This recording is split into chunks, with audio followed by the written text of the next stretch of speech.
There are very few games that are considered to be true classics, those that have stood the test of time so well that they are revered and enjoyed decades after they were first released. One such game was International Karate on the Commodore 64.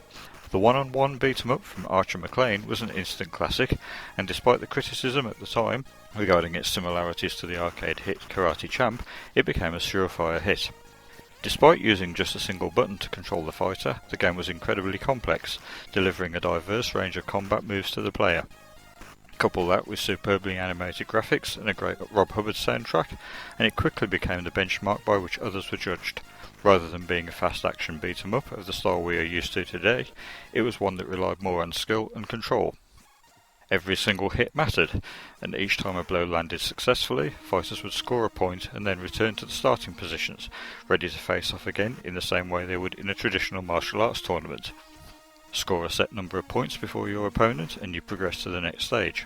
The ability to play against a friend was just icing on the cake for what was an already superb game. Combining the gameplay with great visuals and a superb soundtrack from Rob Hubbard, and you couldn't go wrong. It was so well received that it spawned an inevitable sequel not long after, in the shape of IK+.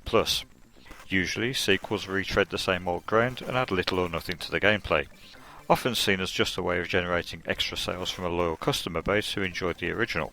IK+ was different. It built on what made the original such a great game and strengthened it in every way. As a 1 or 2 player fighting game, International Karate was great, and even the mid-level bonus game was fun, but it needed something more. IK+ delivered.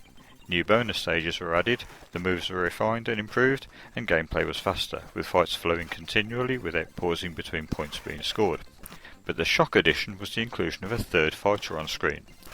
Bearing in mind this was the 8-bit era, and the idea that a home computer could handle this was an impressive feat. The addition gave players a completely new twist on the game.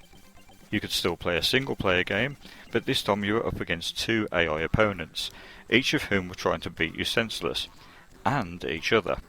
And the 2-player mode was the same, but it had that extra competitive edge not seen before.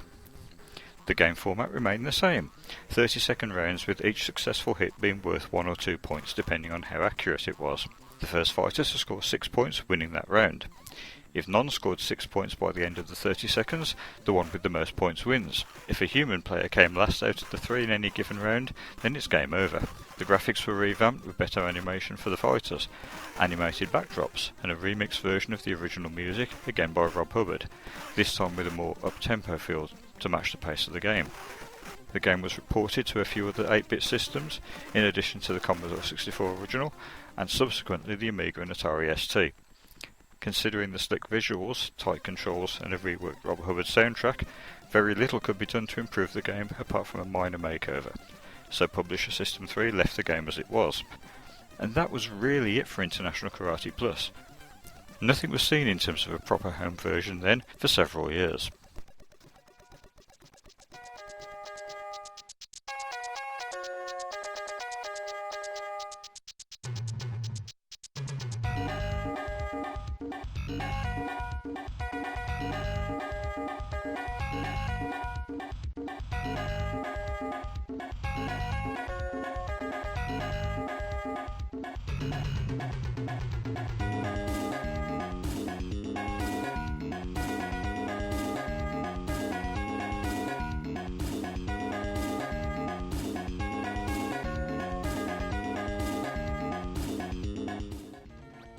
But then we come to this official conversion to the PlayStation, released by Ignition Entertainment in 2003.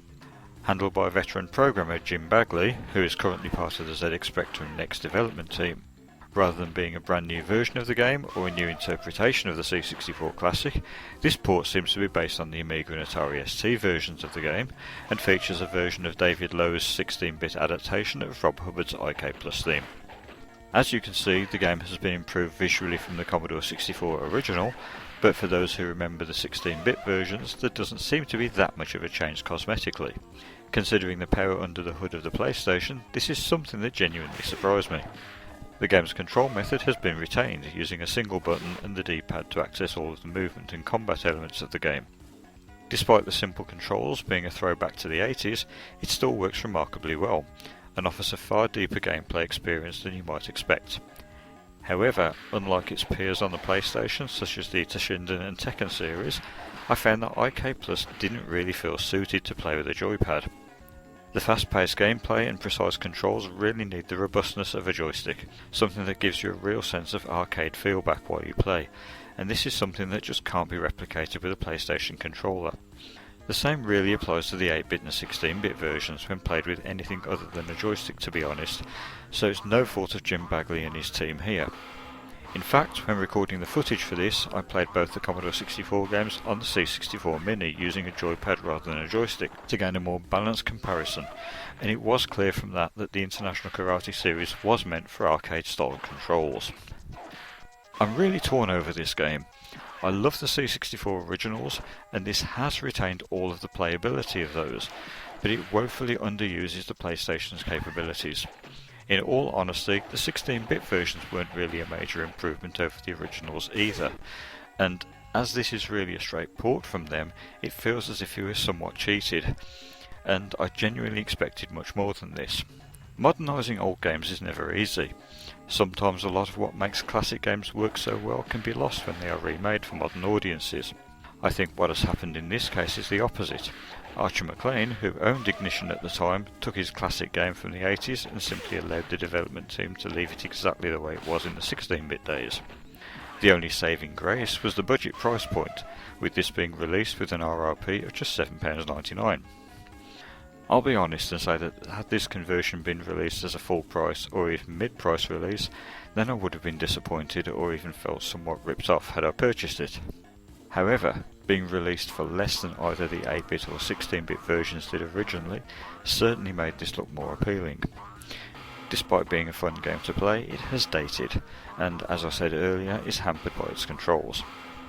Of all the versions of the game, while this and the Amiga version may look the best, I prefer the sound from the C64 original, and combining that with the more responsive joystick controls, sadly the PlayStation version just doesn't quite come up to the same level of playability. It's still a decent port of what is an all-time classic, but it isn't the great game that it could have been. Our score for IK Plus on the PlayStation will be coming up right now.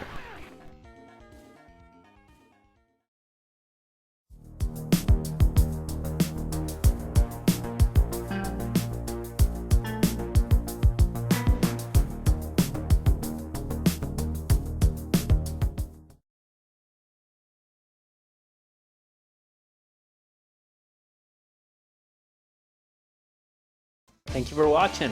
If you enjoyed this video, don't forget to click on the like button and leave us a comment below. Also, spare a moment to share this video on Twitter, Facebook, and all your social media pages. To get updates on all of our latest videos delivered straight to your inbox, subscribe now using the link on the screen.